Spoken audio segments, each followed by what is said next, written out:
আকাশবাণী কলকাতা। খবর পড়ছে প্রিয়া বিশ্বকর্মা। ১৩০তম সংবিধান সংশোধনী বিল সহ ৩টি বিল আজ কেন্দ্রীয় স্বরাষ্ট্রমন্ত্রী অমিত শাহ লোকসভায় পেশ করেছেন।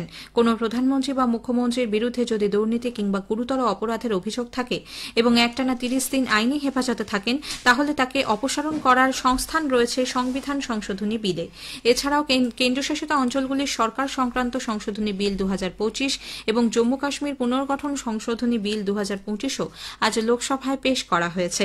জম্মু কাশ্মীর পুনর্গঠন সংশোধনী আইন ২০১৯-এর সংশোধন করে মুখ্যমন্ত্রী বা অন্য কোনো মন্ত্রী যদি কোনো গুরুতর অপরাধের সঙ্গে যুক্ত থাকেন, তাহলে আইনি প্রক্রিয়ার মাধ্যমে তাদের অপসারণের সংস্থান রাখা হয়েছে নতুন বিলে। এতে বলা হয়েছে, কোনো মন্ত্রী যদি একটানা ৩০ দিন আইনি হেফাজতে থাকেন, তাহলে তাঁকে ওই পদ থেকে সরিয়ে দেওয়া হবে। নতুন বিলে বলা হয়েছে, যদি কোনো মন্ত্রীকে টানা ৩ দিন আটক রাখা হয় বা তাকে ৫ বছর বা তার বেশি সাজা দেওয়া হয়, তাহলে আপনা আপনিই তার পদ চলে যাবে। কোনো মুখ্যমন্ত্রী যদি পদত্যাগ করতে নিমরাজি হন, তাহলে ৩১ দিনের মাথায় তাকে তার পদ থেকে তিনি সরে যেতে বাধ্য হবেন। সাজার মেয়াদ শেষ হবার পর তাকে আবার পূর্বপদে ফিরিয়ে আনার সংস্থান এই বিলে রয়েছে।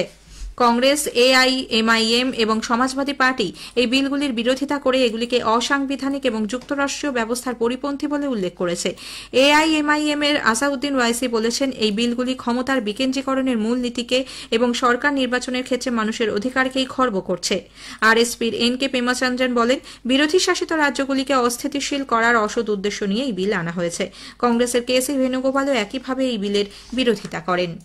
তৃণমূল কংগ্রেস নেত্রী মুখ্যমন্ত্রী মমতা ব্যানার্জি কেন্দ্রের প্রস্তাবিত ১৩০তম সংবিধান সংশোধনী বিলের তীব্র বিরোধিতা করেছেন।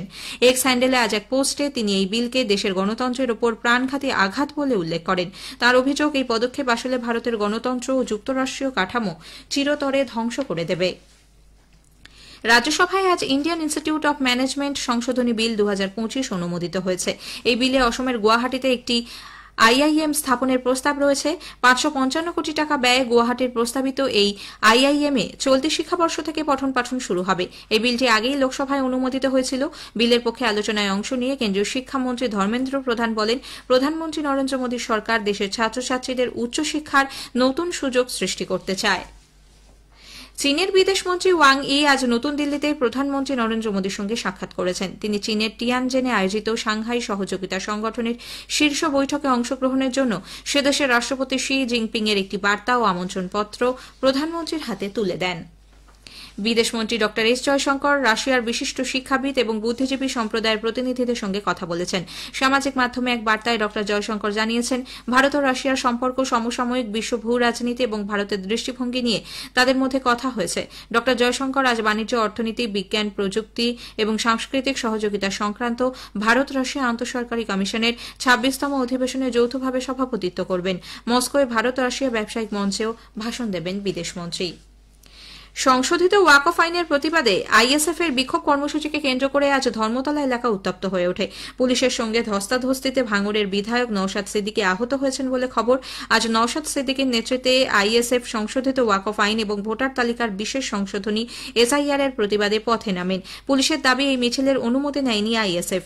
মিছিল ধর্মতলার মেন রোডের কাছে আসতেই পুলিশের সঙ্গে বচসা শুরু হয় আইএসএফ কর্মীদের। শুরু হয় ব্যাপক ধরপাকড়। প্রতিবাদে আইএসএফ কর্মীরা ওয়াই চ্যানেলে ধর্নায় বসে পড়েন। আটক করা হয় নওশাদ সিদ্দিকীকে।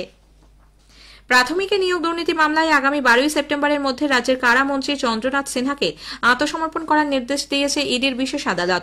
রাজ্যপালের তরফে অনুমতি মেলায় মন্ত্রীর বিরুদ্ধে বিচার প্রক্রিয়া শুরুর আর কোনো বাধা রইল না।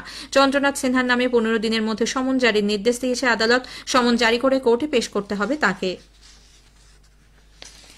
আফগানিস্তানের হেরাট প্রদেশে এক সড়ক দুর্ঘটনায় কমপক্ষে ৭৯ জন নিহত হয়েছেন। সরকারি সূত্রে জানা গেছে, গতরাতে একটি যাত্রী বোঝাই বাস উল্টো দিক থেকে আসা একটি মিনি ট্রাক ও মোটর সাইকেলের মধ্যে মুখোমুখি সংঘর্ষে এই দুর্ঘটনা ঘটে।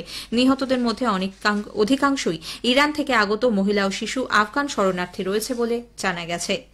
কাজাখস্তানের সিঙ্কেটে আয়োজিত এশীয় শুটিং চ্যাম্পিয়নশিপে ভারতের মিশ্র জুটি সৌরভ চৌধুরী এবং সুরুচি Inder Singh ১০ metre air পিস্তলের team ইভেন্টে ব্রোঞ্জ পেয়েছেন। তারা চীনা তাইপেই মিশ্র জুটি লিউ হেং ইউ এবং হিশিয়াং চেংকে ১৭-৯ হারিয়ে দেন।